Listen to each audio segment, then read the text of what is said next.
Hey guys, in this video, I will show you how to get started with PrizePicks.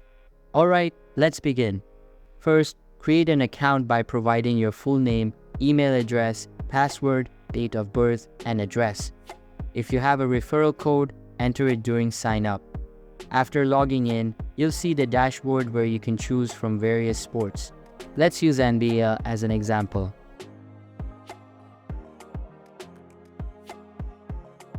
You'll see a list of games and player props, each displaying an over and under on player performance metrics. To build your entry, click over or under on the props you're confident about. Select at least 2 props, but you can choose up to 6 in a single entry. Next, choose your entry type. Flex Play allows one incorrect prediction with a lower payout, while Power Play requires all correct selections but offers a higher payout.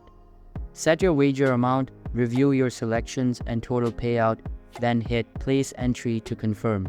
Some tips: start with sports you know well, consider player matchups and recent performances, and don't get too ambitious with the number of props per ticket when you're starting out. So that's basically how you can get started with PrizePicks. And that's it for this video. If you find this helpful, consider subscribing and giving this a big thumbs up. Thanks.